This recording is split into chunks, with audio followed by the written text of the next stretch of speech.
Crônicas do Amanhecer, por Feijão Centro Espírita Allan Kardec. Balneário Gaivota, 13 de setembro de 2018. Aquecimento global pode provocar 40 mil suicídios até 2050. Parte 2. O aquecimento do planeta pode provocar dezenas de milhares de suicídios nos Estados Unidos e no México até 2050, a menos que as mudanças climáticas sejam combatidas, apontou um estudo divulgado na segunda-feira 23/07. Pesquisadores examinaram dados de temperaturas colhidos durante décadas e os compararam com taxas de suicídio em condados dos EUA em municípios do México e descobriram que o clima mais quente está ligado ao aumento de mortes por suicídio. Temperaturas mais quentes não são o único, nem o mais importante fator de risco para o suicídio, apontou Marshall Burke, um economista da Universidade de Stanford que coordenou o estudo. Mas nossas descobertas sugerem que o aquecimento pode ter um impacto surpreendentemente grande no risco de suicídio. E isso tem importância tanto para nossa compreensão da saúde mental como para o que nós devemos esperar se as temperaturas continuarem a aumentar, disse ele. De acordo com a análise, o aumento de 1 grau Celsius na temperatura média mensal provocou um aumento de 0,7% nas taxas de suicídio nos Estados Unidos e de 2,1% no México. O estudo, publicado na revista Nature Climate Change, também analisou a linguagem usada em mais de 500 milhão de publicações em redes sociais e concluiu que as taxas de suicídio e textos em linguagem depressiva aumentaram em períodos de temperaturas elevadas.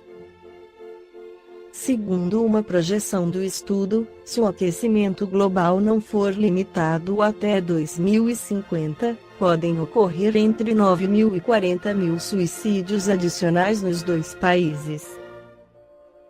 As taxas de suicídio aumentaram em quase todos os estados do EUA entre 1999 e 2016. Em metade dos 50 estados americanos, a taxa subiu mais de 30%, segundo um relatório divulgado em junho pelos Centros de Controle e Prevenção de Doenças. Quase 45 mil pessoas se suicidaram em 2016, e a prática hoje é a 10ª maior causa de morte nos Estados Unidos e uma das 3 que mais vem crescendo, juntamente com o mal de Alzheimer e a overdoses de drogas.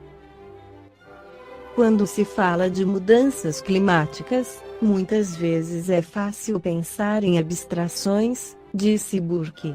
Mas os milhares de suicídios adicionais que provavelmente ocorrem como resultado de mudanças climáticas não são apenas número, eles representam perdas trágicas para famílias de todo o país.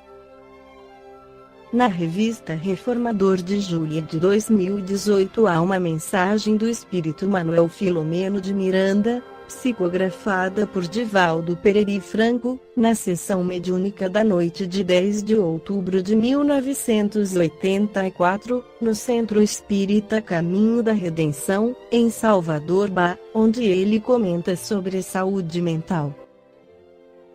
Afirma Manuel Filomeno de Miranda que no estudo da complexidade do homem, a saúde mental possui um caráter de alta magnitude, constituindo um capítulo relevante.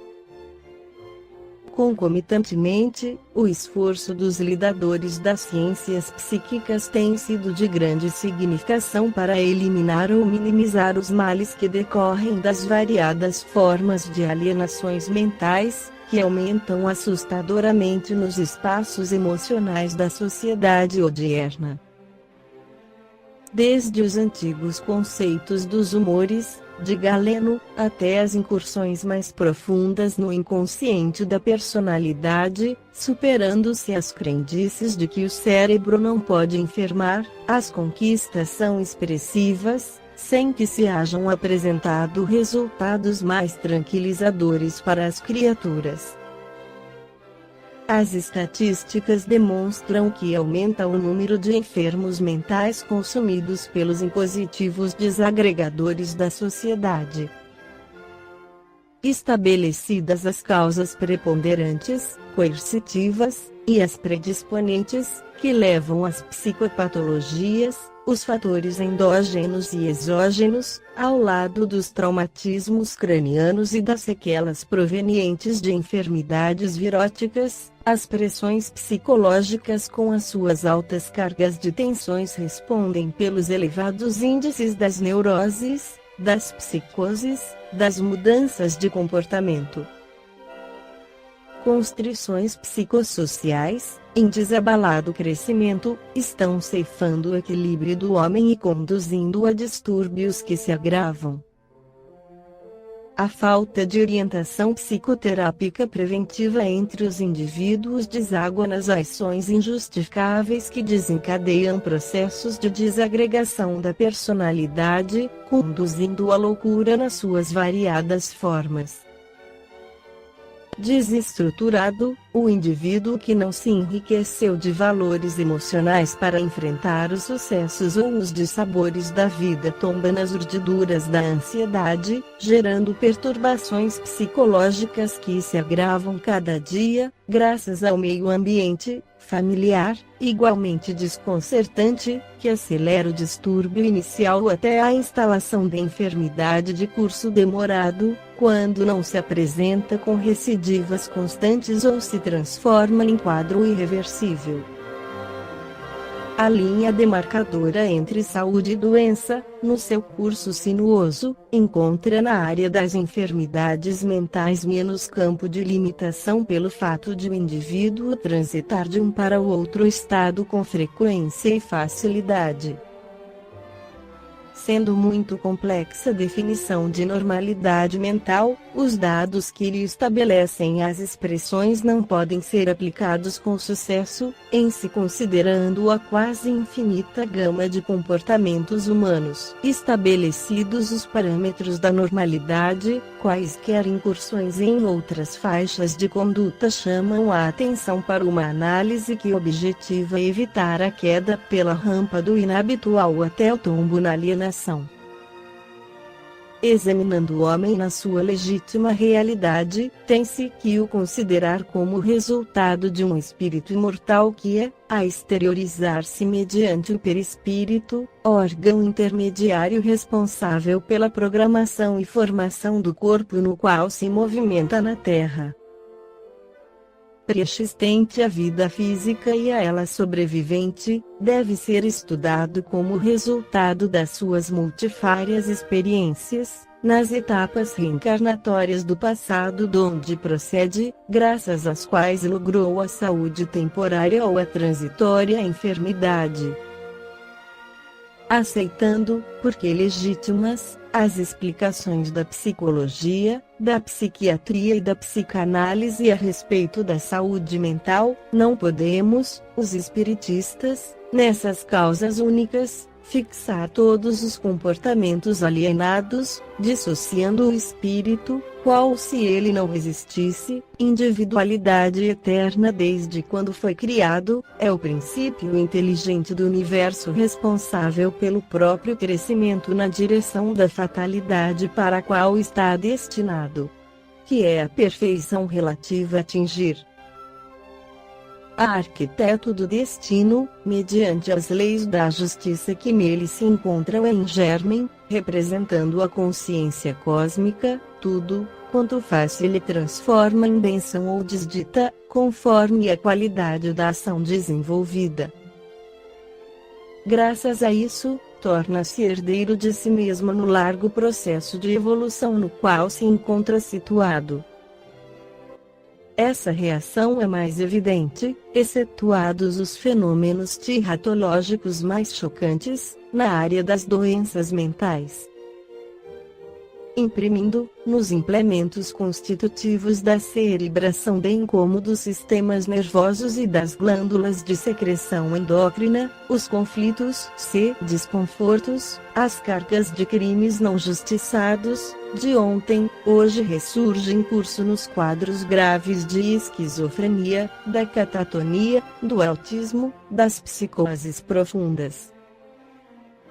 Sem dúvida, por efeito de sintonia vibratória, vincula-se, no momento da reencarnação, a gametas portadores de genes propiciatórios dos futuros distúrbios ou da porvindoura harmonia psicofísica.